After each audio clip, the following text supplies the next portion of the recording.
शुरू हो चुका है ब्रह्मास्त्र। मिडिल ईस्ट में जंग की आग और ज्यादा भड़कती जा रही है और ईरान अब किसी को बख्शने के मूड में नहीं है। इजराइल और खाड़ी देशों में अमेरिकी ठिकानों को निशाना बनाने के बाद अब तेहरान की नजर पाकिस्तान पर टिक गई। ईरान के IRGC कमांडर ने वार्निंग देते हुए कहा है कि पाकिस्तान ईरान पर हमलों के लिए अमेरिका को अपने एयरबेस का इस्तेमाल करने दे रहा है।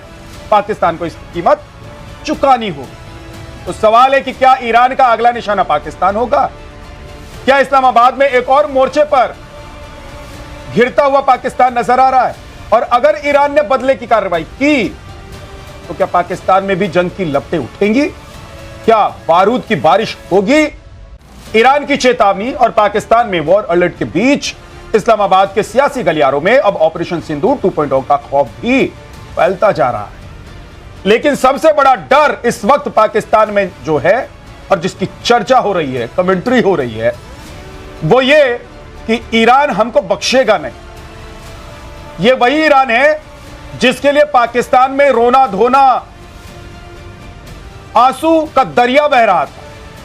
अब उसी ईरान ने कहा है कि तुम्हारी डेढ़ चाल और तुम जो ये करते हो, दगाबाजी, तुम्हारी दोगलापंती, ये हम समझते हैं, इसलिए ये मत समझो कि तुम बच जाओगे। ये कमांडर ने कहा है। तर्जुमा पढ़ के सुनाऊंगा आपको मैं। लेकिन कमांडर ने जो कहा है उसे अगर देखें तो इसका मतलब यह है कि ईरान जिस मूड में है, पाकिस्तान बचने वाला नहीं। आज इसी पर डिबेट करेंगे। भारत और पाकिस्तान से मेहमान हमारे साथ होंगे, लेकिन उससे पहले आपको एक रिपोर्ट दिखाता हूं।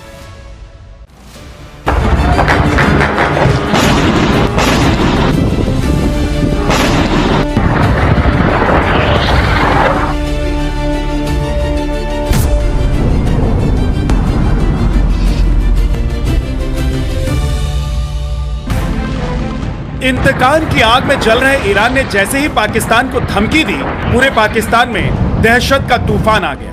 पाकिस्तान में वॉर अलार्म बजने लगा और फिर पाकिस्तानी हुक्मरानों से लेकर वहां की फौज की हवाइयां उड़ने लगी और पाकिस्तानी मीडिया में इसे लेकर नॉन स्टॉप कमेंट्री शुरू हो गई कि अब पाकिस्तान का क्या होगा। हर मुल्क इस तरह से उस मुल्क को ईरान की तरफ से निशाना बनाया जा रहा है, या जहां पर अमरीकी अड्डे, उनकी तंसीबात हैं, उसको निशाना बनाने की वो बात कर रहे हैं। जंगें अता साहब रुकती नहीं है, वो बढ़ती हैं, बढ़ती हुई नजर आ रही है। इनफैक्ट अब जिस तरह से रिटेलिएट ईरान की तरफ से किया जा रहा है, पाकिस्तान कहां स्टैंड कर रहा है, पाकिस्तान की क्या सूरत हाल है और क्या हिकमत अमली है हमारी इस सिचुएशन को देखते हुए? ये एक वॉलेटाइल सिचुएशन है पूरे रीजन में और दुआ है कि ये तूफान थमे और ये मामला किसी तरफ लगे और खुश असलूबी और अमन की तरफ हम वापस लौटें। मगर इस वक्त जो सिचुएशन है, ये फियर फैक्टर बढ़ा है पाकिस्तान पर ईरान से धोखेबाजी के आरोप से। दरअसल ईरान की रिवोल्यूशनरी गार्ड कोर के कमांडर हुसैन जैनात ने पाकिस्तान को वार्निंग देते हुए कहा कि अमेरिका ईरान पर हमले के लिए पाकिस्तानी एयर स्पेस का इस्तेमाल कर रहा है, पाकिस्तान को इसकी कीमत चुकानी पड़ेगी। तो क्या ईरान की मिसाइलों से अब पाकिस्तान भी धुआं धुआं होगा? पाकिस्तान के हुक्मरानों से लेकर वहां की आवाम के जहन में अब यही डर बैठा है कि क्या ईरान बदले की कार्रवाई में उसके सैन्य ठिकानों और सैनिकों पर मिसाइल और ड्रोन हमले करेगा। जंग फैलती फैलती पाकिस्तान तक जा पहुंची। पूरा पाकिस्तान हाई अलर्ट के ऊपर जनाब जा चुका है। पूरा पाकिस्तान हाई अलर्ट के ऊपर है। जैसे ही अमेरिका और इस्राइल के लड़ाका तैयारों ने ईरान की साइड के ऊपर पाकिस्तानी बॉर्डर पर आकर बमबारी की है, तो उसकी फौरी बाद इंडिया के जो फाइटर जेट्स हैं वो पाकिस्तानी बॉर्डर्स के ऊपर आ गए और ये पैगाम दिया गया कि हम पाकिस्तान पर 3 बॉर्डर्स पर आकर हमला करेंगे। आसिम मुनीर जो इस वक्त बिल्कुल घबराया हुआ है, थर्राया हुआ है और वो इस वक्त जो हरकतें कर रहा है वो वही हरकतें कर रहा है जो इससे पहले भी पुराने छापे के मुताबिक डिक्टेटर करते चले आए हैं। बताया जा रहा है कि ईरान पर हमले से पहले ईरान पाकिस्तान बॉर्डर पर अमेरिकी रिफ्यूलिंग विमान एक्सरसाइज करते दिखाई दिए थे। हालांकि ये साफ नहीं हो सका है कि अमेरिकी विमानों ने पाकिस्तान के किस एयरबेस का इस्तेमाल किया, लेकिन वहां के लोग भी कबूल रहे हैं कि गद्दारी पाकिस्तान की फितरत में है। को अच्छी तरह पता था कि पाकिस्तान कितना दोगला किरदार अदा कर रहा है। ईरान क्या करता? ईरान की अगर प्रायोरिटी होती और उसके पास पॉसिबिलिटी होती तो वो सबसे पहले पाकिस्तान का सफाया करता। लेकिन कर नहीं सका। तो अजीज दोस्तों, इस रीजन में सबसे गंदा खेल अगर कोई खेलता है ना तो पाकिस्तान है। अमेरिका के जितने रीजनल इंटरेस्ट हैं, इसको अगर कोई प्रमोट करता है तो पाकिस्तान है। अपने सुप्रीम लीडर खामनेई की मौत के बाद ईरान आर पार के मूड में है और वो अमेरिका के किसी भी सहयोगी को बख्शने के मूड में नहीं है।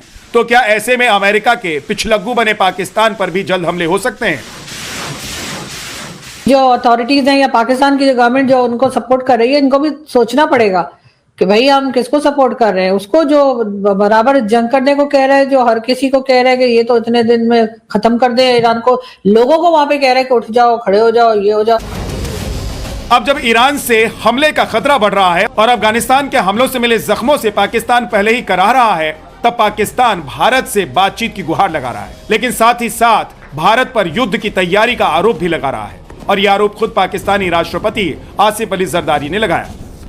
Today, trapped in the strategic short-sightedness, India's leaders said they are preparing for another war.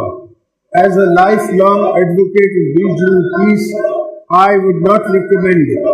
At the same time, I would also say that any aggressor should prepare for another humiliating defeat. Make no mistakes, we are ready for you. My message to them is move away from war theatre to meaningful negotiation tables, because that is the only path to the regional security. Zardari का यह बयान आया तो पाकिस्तान की propaganda factory भी mission में जुट गई है और अफवाहें फैलाने लगी। पाकिस्तान के हवाले से सुना है कि कल रात इंडियन एयरफोर्स एक्टिव होके ऊपर उड़ती रही है। वो एंगेज करना चाहती थी कि पाकिस्तान एयरफोर्स जो है अफगानिस्तान की तरफ से तवज्जो उनकी इस बॉर्डर पर लाया जाए। भारत ने भी पाकिस्तानी हुक्मरानों से लेकर वहां की प्रोपेगेंडा फैक्ट्री को करारा जवाब दे दिया है कि इस बार बख्शा नहीं जाएगा। रक्षा मंत्री राजनाथ सिंह ने साफ कर दिया है कि इस बार पाकिस्तान को ऐसी सजा मिलेगी कि दुनिया देखती रह जाएगी। मैं कहना चाहता हूं, वह सिंदूर ऑपरेशन अभी रुका नहीं है। पाकिस्तान यदि अपनी हरकतों से बाज नहीं आया तो आज मैं फिर से रक्षा मंत्री, और आज मैं कहना चाहता हूं, वह सिंदूर ऑपरेशन अभी रुका नहीं है। पाकिस्तान यदि अपनी हरकतों से बाज नहीं आया तो आज मैं फिर से रक्षा मंत्री होने के नाते कहना चाहता हूं, बहनों भाइयों, इस बार हम ऐसा जवाब देंगे कि दुनिया देखती रह जाएगी। बहनों भाइयों, इस बार माफ नहीं किया जाएगा किसी भी सूरत में। तो सवाल है कि क्या पाकिस्तान दो मोर्चों पर घिरता जा रहा है? अफगानिस्तान से पड़ रही मार के बीच क्या पाकिस्तान ईरान के गुस्से की आग में भस्म हो जाएगा? क्या मिडिल ईस्ट में जारी जंग की आग पाकिस्तान की दहलीज तक पहुंचने वाली है? क्या इसीलिए ऑपरेशन सिंदूर 2.0 की दहशत इस्लामाबाद के गलियारों में गूंज रही है? Bureau report, times now Navbharat.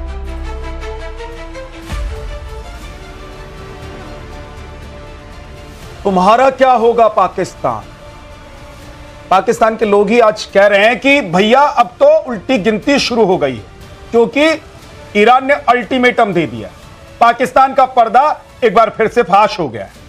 Pakistan के चेहरे का नकाब एक बार फिर से उठ गया है, और यह नकाब किसी और ने नहीं, उसी ने उठाया है जिसके लिए रुदाली पाकिस्तान में चल रही।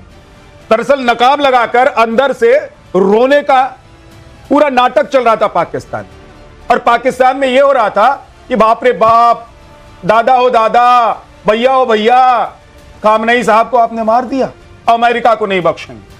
छोड़िए, कॉन्सुलेट पर जाकर हमला कर दिया, आग आग लगा दी उन्होंने वहां लोगों ने। लेकिन पाकिस्तान का असली चरित्र कुछ ही घंटे के भीतर सामने था। मुनीर साहब का असली चरित्र ईरान ने कुछ ही घंटे के भीतर दुनिया के सामने लाकर रख दिया।